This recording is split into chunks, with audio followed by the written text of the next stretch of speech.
as usual. He's chilled right now. He got nothing to be mad about. Still in the off season here in terms of our main programming here with the college football and whatnot, the football program. But today we're continuing our Classic Spartan series, Classic Spartan Great series. We are honored to have our very first legendary basketball player on with us, the legendary Charlie Bell, the Flintstones. Mr. Bell, how are you doing today, sir? It's so a pleasure to have you on the show and be our first honored legendary basketball player with us. Hey, man, see, I can't. You saying legendary too much, man. It made me sound like I'm old. I mean, I know I'm old, but yeah. But no, it's my pleasure, man. My pleasure to be here, man. I'm a little upset. I didn't get the memo about the Michigan State hats. I would have threw my hat on or something, man.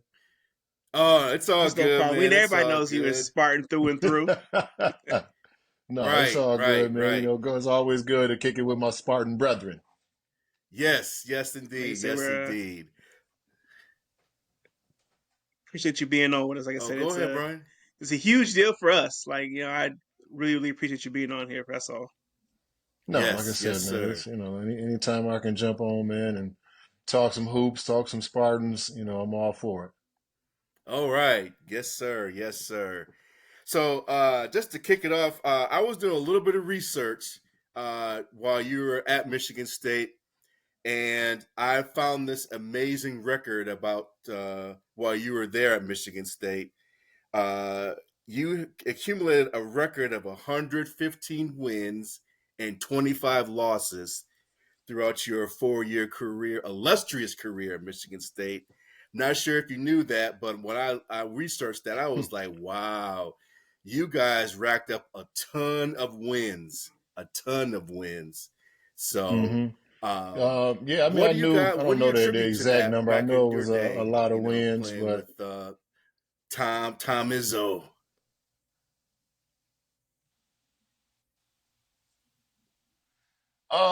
it was hard, man. It was, with Izzo's, he's very demanding as a coach, Mm-hmm. especially coming in as a freshman. He demanded a lot from his freshmen. And I don't know if people watch, they just had the special on the Big Ten Network, and all of us Michigan State guys. We talk about it take a special breed to go to Michigan State and play for Tom Izzo. Not everybody can go there. It's not about talent, but you got to be able to take coaching, because Mm-hmm. coach is gonna push you.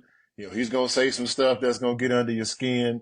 Mm-hmm. And the thing is that's just how he is. That's how it takes a certain toughness to go to Michigan State. If you just if you're talented but you ain't got no toughness, Michigan State might not be for you.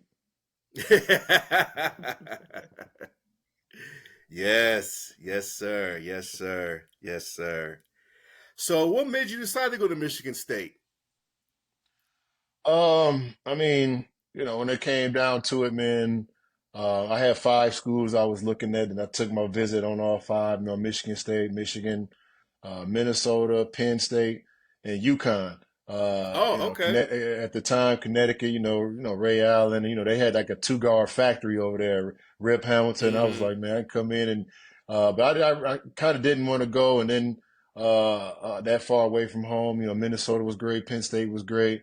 Um, and then I was looking at, Michigan, but then Michigan had all those issues that kind of started to happen around that time, with Mm-hmm. NCAA, allegations. And then at the end of the day, during the recruitment period, uh, Michigan State, I mean, I ran cross country and, like during the recruiting period, I'll be running, 3.2 miles on a golf course, at a cross country meet. And I see one of the assistant coaches of Michigan State just sitting there watching me run. I'm like, man, these guys must really want me.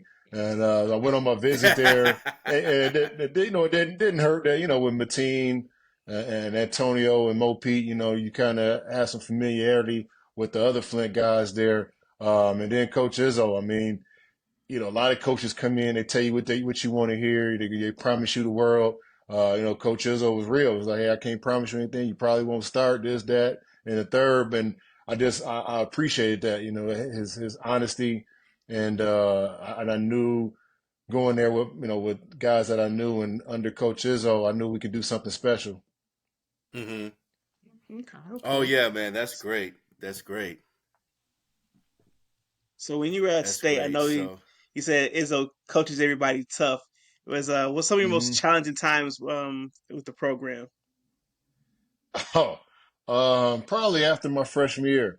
That was kind of my first time, big time college basketball, Big Ten. We ended up winning the Big Ten championship. We made it to the Sweet 16. We lost to Vince Carter and them guys in North Carolina. And after the season, I was just like, man, I'm tired, man.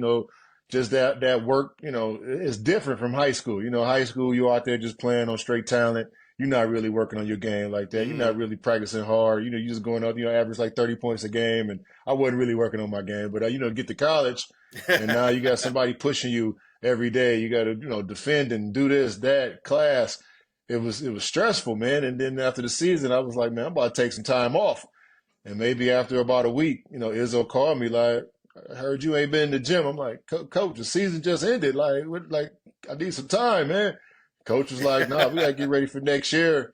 And just safe to say, he was out on the road recruiting, but he definitely, he kind of, fired off into me, lit all, and then kind of lit a fire. I mean, it was almost to the point where I was like, man, I don't know if I can take this, man. I might want to transfer. I might want to go somewhere else. But at the same time, looking back on it, I'm glad I stayed.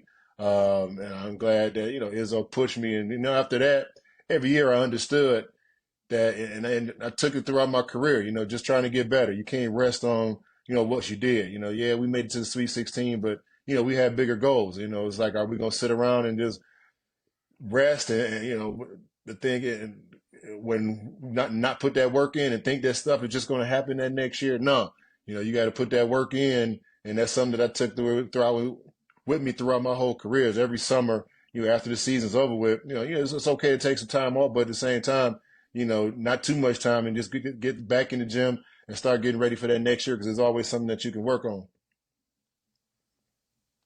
Okay, okay. Oh, that's great. Yeah. So, Yeah, you're providing some very good knowledge here, for the from a fan's perspective, because, as fans, we just see what's on the TV, and we hear about, how demanding Right. Izzo is, but for you to provide, that, at least a peek of the under the hood of how Tom Izzo really, really Right. is. Yeah, that's great, man. That's really great. That's really great. I So, think as a what was coach, your moment? coach put. No, I was about to say. I said, Oh, go coach. ahead. Good. He does. No, he doesn't really. He doesn't talk. Talk about it. Like, he doesn't push it. But the thing is, he puts the work in himself, and he Mm-hmm. expects the players to put that work, because I don't think nobody's watching as much film as him. Nobody's putting as much time into preparation as he does, and he wants his players to do the same. Okay. Okay.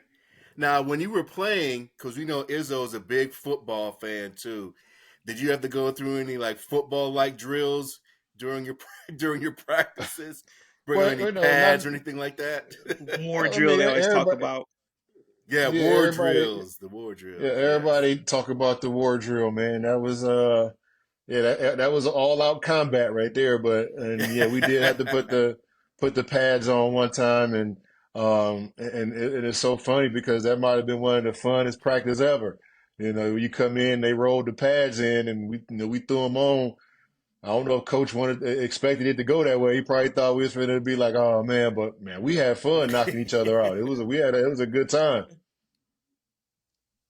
Mm-hmm. That's Spartan Man, that breed, as is they say. great, man. Special players. Hey, like I said, it's not for everybody. The thing is, the thing about it too, though, is I don't know some of these kids. And I mean, it's getting a little bit softer and softer down there. I don't know if some of these kids can put pads on and hit each other like we did. Like I said, I mean, you still got to be tough to go to state, but I just don't know if some of those same tactics can work today, as they worked back in the day. Because these AAU kids, and they're a different generation right now. Mm-hmm. A lot of different Right, right, rules. right. The one and dones and when you're in college and all the moving around. Not saying that people moving around is bad, but like I said, it's just different. And Yeah. Izzo for the I know people get mad about more recent stuff with the program, but the consistency, the level, the floor level that he set for the program, the expectations, Hmm. you know, Right. making 26 tournaments. It may not seem like anything, but most people don't make the tournament year in and year out. Basically all my life, Michigan State's been in the Big Dance. Right. I think, yeah, that's what a lot of people don't understand. I mean, just that level of consistency, you know, it's like you said, like, there's times when Duke had some bad years and they didn't make the tournament. North Carolina, Izzo's done a great job of keeping the program where it is. And yeah, we're spoiled because we've seen so many Final Fours. We've seen so many, championships. That's what we come to expect. And I think Izzo, he wouldn't have it any other way because, that's the type of, pressure, the type of, mentality that he has. He expects to be there every year. I mean, it's not just one of them things where we're hoping, we expect it. Mm-hmm. Mm-hmm. So what were And you I can sort of? say I it's mean, outside of I was whooping up on Michigan. What was your most memorable games when you laced it up at the I mean, Breslin Center? Or, naturally, to be the championship game. I mean, you can't beat that.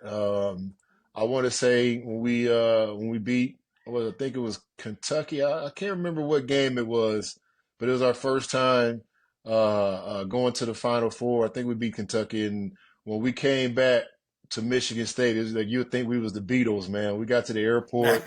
The airport was packed with people. They had to make a line for us to get from the airplane to the bus, and then on the bus, going back to the Breslin, just people coming and waving at us, screaming at us, girls flashing us, and I mean it was nuts, man.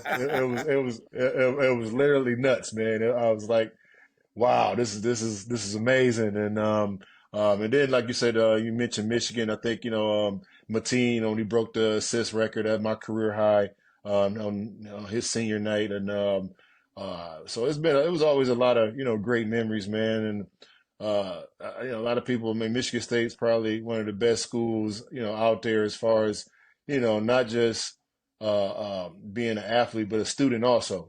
So the student athlete life, man. It was Mhm. it was probably second to none, man. Second to none. Oh yeah, I mean, just as regular students, that me and Brian were. I mean, just the student life, was spectacular, and Yeah, I yeah, think it was a great, lot of man. a I lot of mean, these kids don't understand. Back in the day, we had Fake the Funk, we had the picnic, yes, we had a lot of events. People were coming from every other university just to come kick it at our school because we had so much stuff going on and a lot of just fun events to go to. I don't know if they still got that stuff nowadays, man, but the picnic, I said, like we had a lot of different things going on, man, and like I said, it was just a good time. it was, it was. I saying, remember all those events. I don't think they do fake the funk anymore because I know they stopped that a few years after I left, but I definitely attended like every single one when I was there. No, it was. Hey, like I said, it was fun, man. Just seeing people come from Central, Western, Eastern, like everybody was coming, man. Yeah, It was a time to be had, man. It was a time to be right. had. It was even people from Michigan because I have friends that went to Michigan, and they would come up to Michigan State because I've been to some Michigan Yeah, I parties mean, before when I was in college. They're like night and day, dude. I'm talking to like, I remember going to like a Michigan homecoming one time, and it was just like, okay, what are we doing here? There was one event I remember I went to where there was serving like shrimp cocktail and playing, like cards and stuff, which is cool. But like, we're used to like, me being yeah, a part of yeah, MSU Black alumni, we were used to having like DJ Jazzy Jeff as the DJ and Kid Capri and MC Light. yeah, So it's yeah. definitely night and day. Right. Definitely night and Yeah, day. Definitely night and we did it. We did day. Now I was gonna say too, Charlie. One thing that I recognize, watch you guys play. Because I think you and I were relatively at Michigan State at the same time. I was there more so in the early to mid '90s. My brother was, more like the early 2000s. You were kind of in In between, but 2004. you know, yeah, talking about watching like the growth you guys went through. Because I remember when you guys, first, had your first level of success, like you say, you got to the Sweet 16, then had the heartbreak with that, but then you came back, grinded it out, got to the Final Four. 2004. So Mm-hmm. it was as a fan, it was definitely good to watch that growth that you guys had. Mm-hmm. No, it was more so.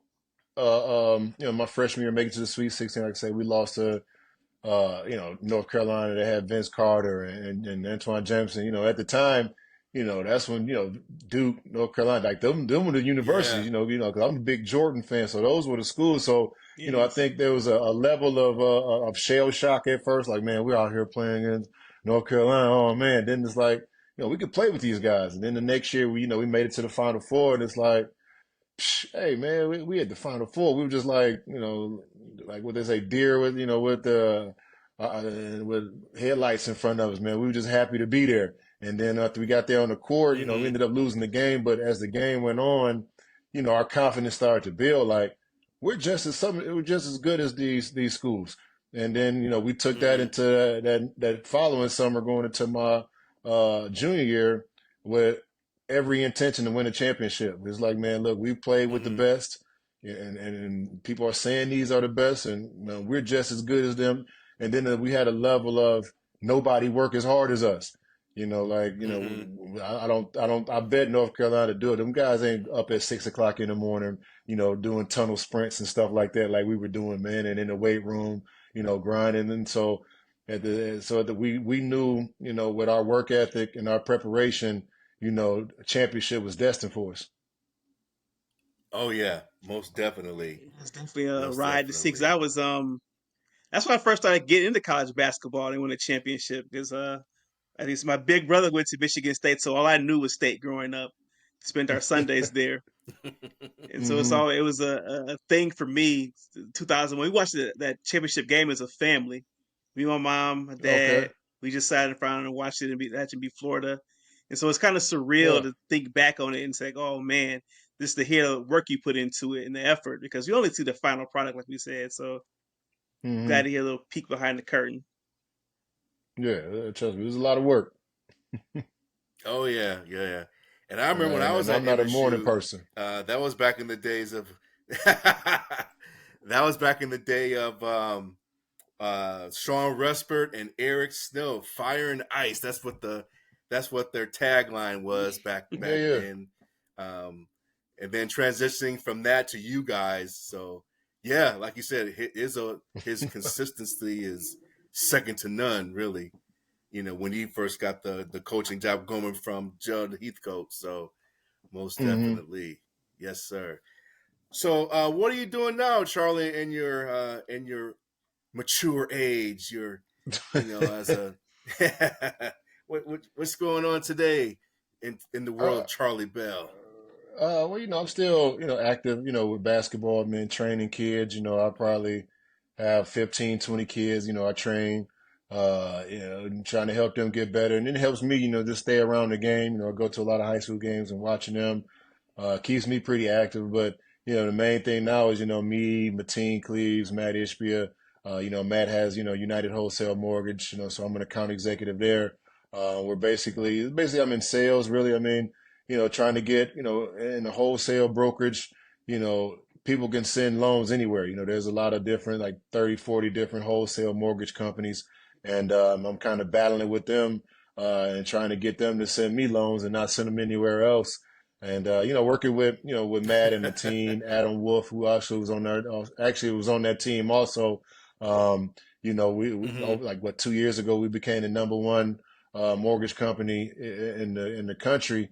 And so it's kind of like, we won back in 2000, and now, we took that to the mortgage game, to the corporate side, and, now we dominating and we winning there too. Indeed. It's funny because I, Nice, I work for the other nice. guys, but but it's It's good to hear. Mortgage industry is up and down, so I know how tough it can be, especially with the kind of Yeah. executives. They have to fight tooth and nail for all of it. So I know it's Yeah, tough. trust me.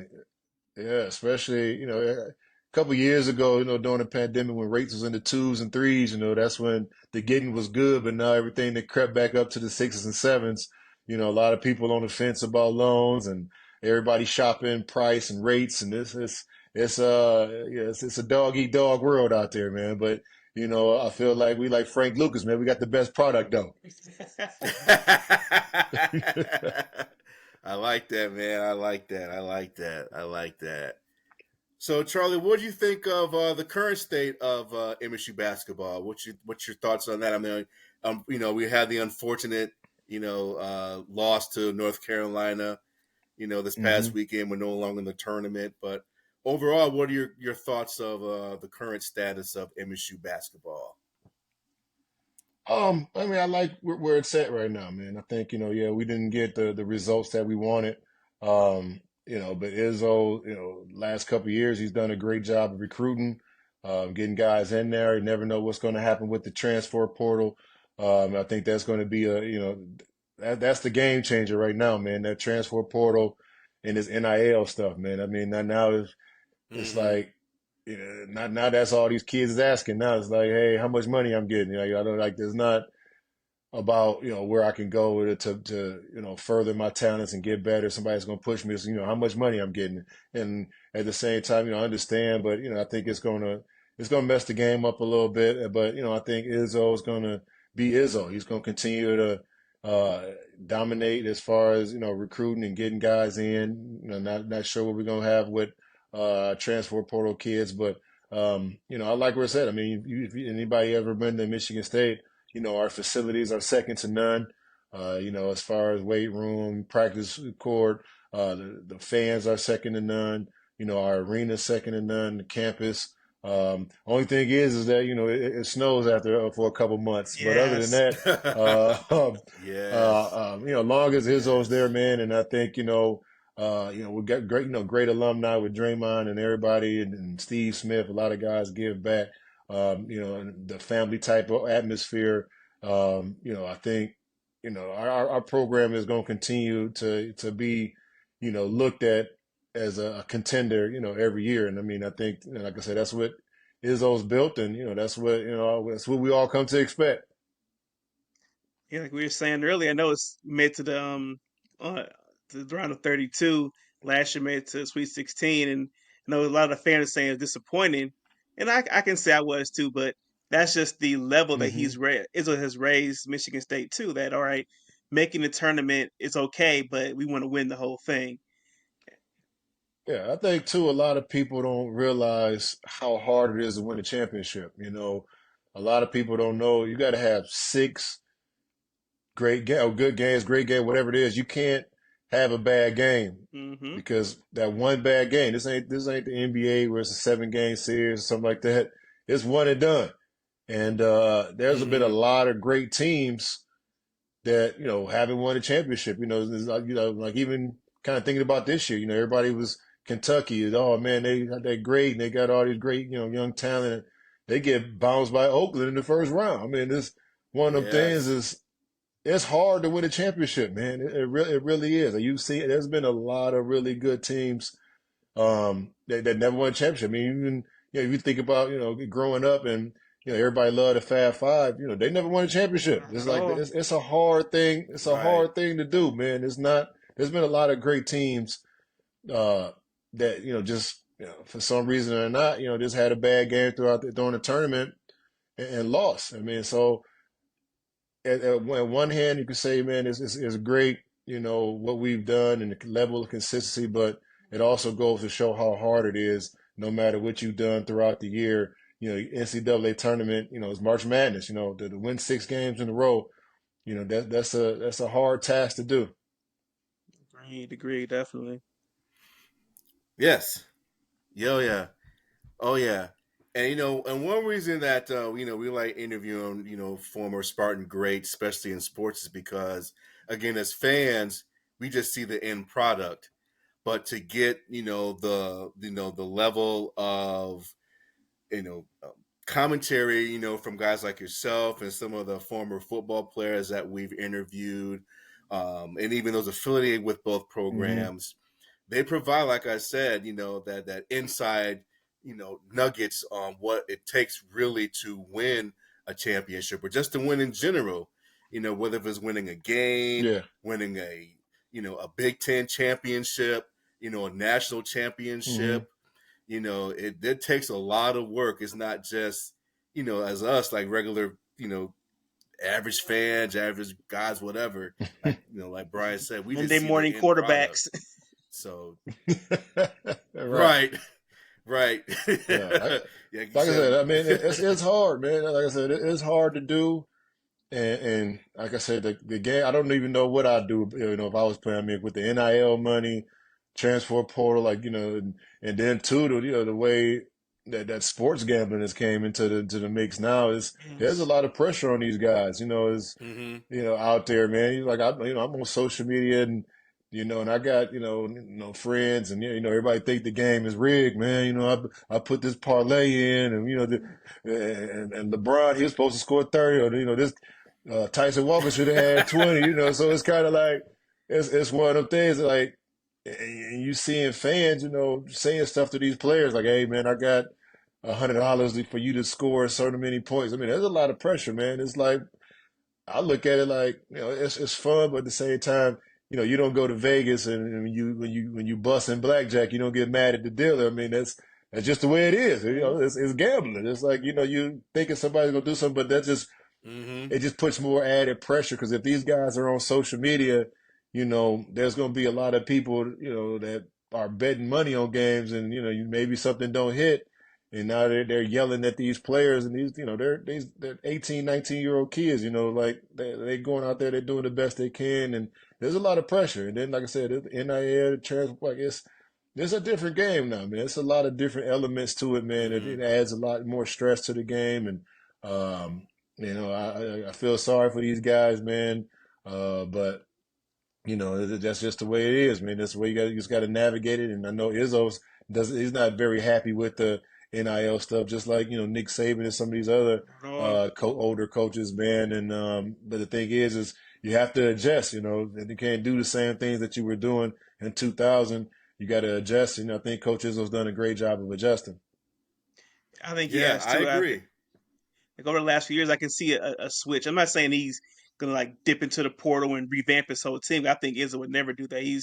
He likes the guys that he recruited, and I think it's a good thing for him to show loyalty to them. At the same time, like you said, you gotta be pursuing all avenues. You have to get somebody from the portal. Maybe you have to get the secondary person because you never know who's coming or going right now. It could be, or we could hear tomorrow someone decides to leave and that's their right, but so you got to bring somebody else in. Exactly. Like I said, it is, you just seeing it, just so prevalent now. It's like, I know a kid that transferred, last year. Now he's back in the transfer portal again. It's like, at some point you got to look in the mirror and be like, maybe it's you. Maybe you ain't putting the work in. You just can't, the grass ain't always greener on the other side. You just, wherever you're at, you got to put that work in. You're only going to get out of it what you put in. It's hard to tell like a 17, Most 18, 19, 20-year-old that. Yeah, it's true. Because if I was 18, I know when I first got to state, I got to campus and looked around like, oh my God, it's like its own like city. And then to have the added pressure of, putting a jersey on, like, man, I know it's tough. I know it has to be tough. Mm-hmm. Yeah. And on top of that, one thing I don't like, as a fan, I don't like when, these, there's fans and then there's fanatics.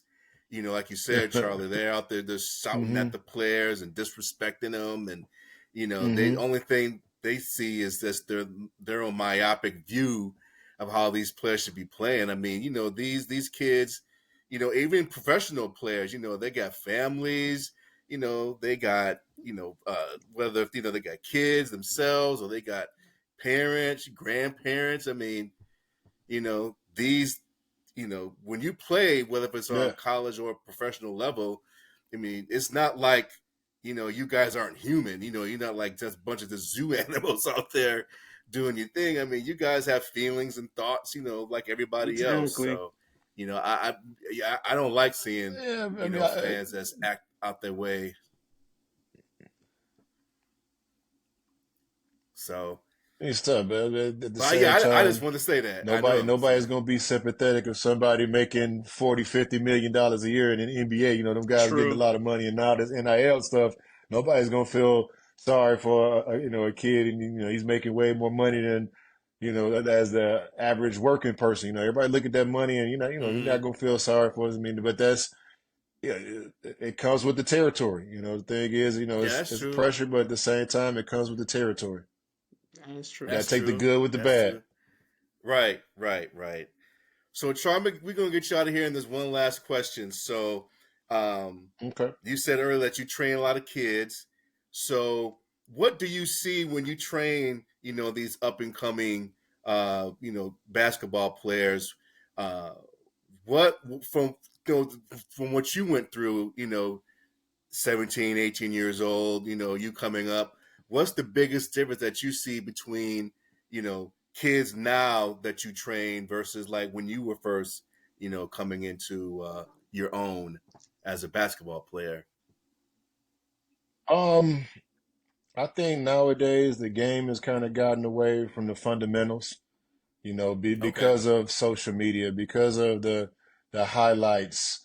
Everybody want to do the fancy, just the James Harden step backs, the Steph Curry threes.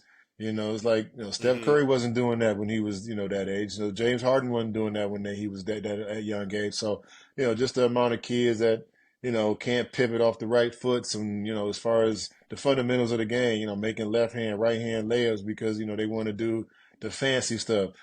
They can't make a layup, but a left hand layup. But we get in the gym and they want to shoot Steph Curry threes. It's like, dude, can you get out there? Can you go down there and make a left hand layup first, please? Before we let's work our way out to that. But and then just a level of because I always like to think of myself as just being a great as far as being in shape. I told you I ran cross country. I've run the Crim, the Mm-hmm. 10-mile roll race, a few times in my life. So I always kind of prided myself on being in excellent shape. And nowadays I get kids in the gym, and after about 15 minutes, man, they huffing and puffing. I'm like, what are you doing? It's like, but a lot of these kids, they don't really put that work in. But like we always said, it was like back in the day, we put that work in because that's all we knew. Like Mm-hmm.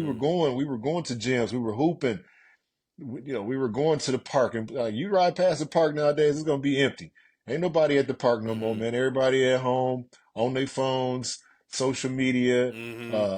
It's just a different time, and like I said, I just don't, I don't see the level of work ethic as back in the day. I mean, I'm sure there's kids. I'm not, just saying there's nobody with work ethic out there nowadays, but it's not everybody. It's few and far in between. And then everybody want the instant gratification just because of social media. Um, you know, but people just like I said, people don't like you said, people don't see the work that's put in behind the stuff.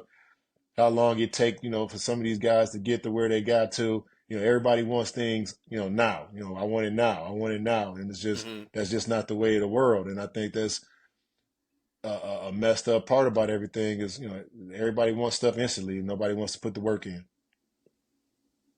It's really good Oh, insight. okay. You hear that Okay. as a common Okay. theme, like they don't want to put the work in, and they just want to everything right now. I guess like you said, social media.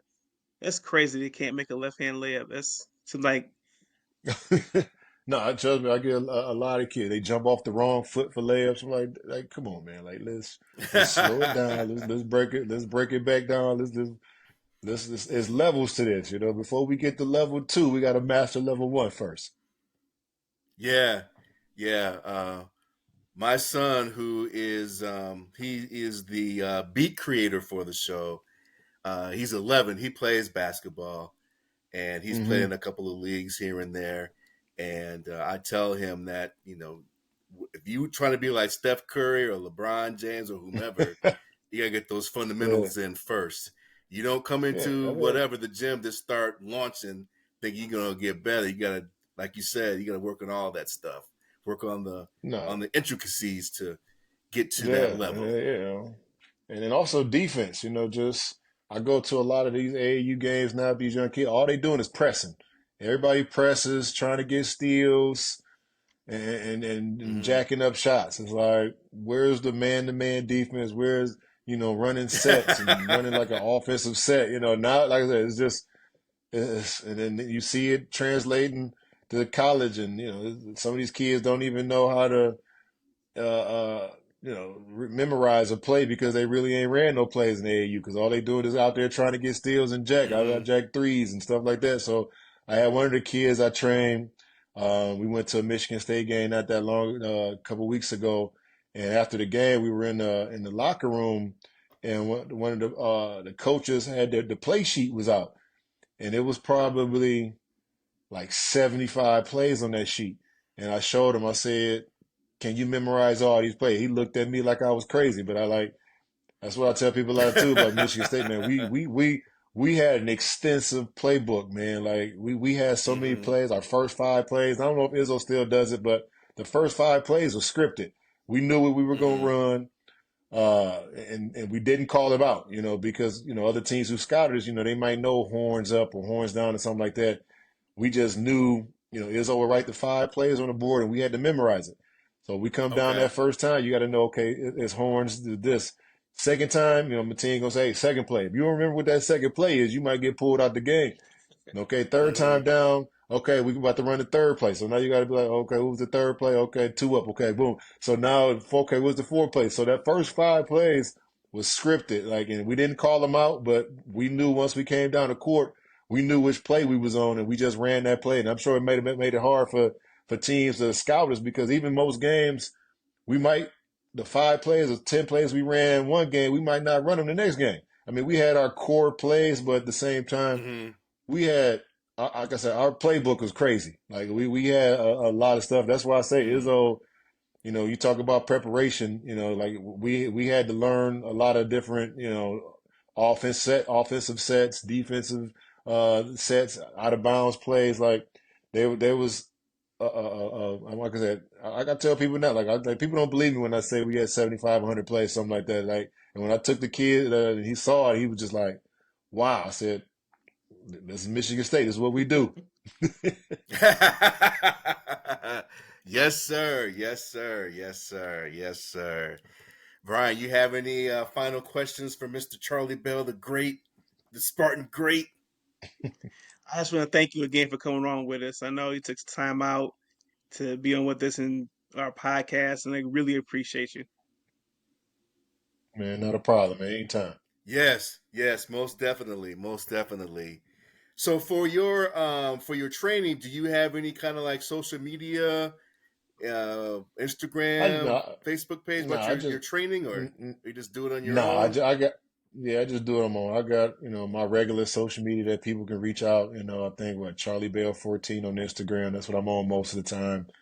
Okay. Facebook, I'm on a little bit, but I'm not that much. I probably got like 1,000 friend requests on Facebook, man. And so, but and then it's just hard to keep up with all this stuff, man. With X and Agreed.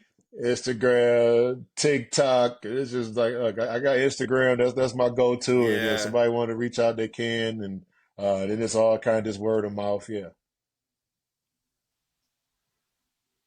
Okay. Sounds good, man. Well, we definitely thank you for having you on. For being a part of our podcast here, and it's a pleasure to have you on.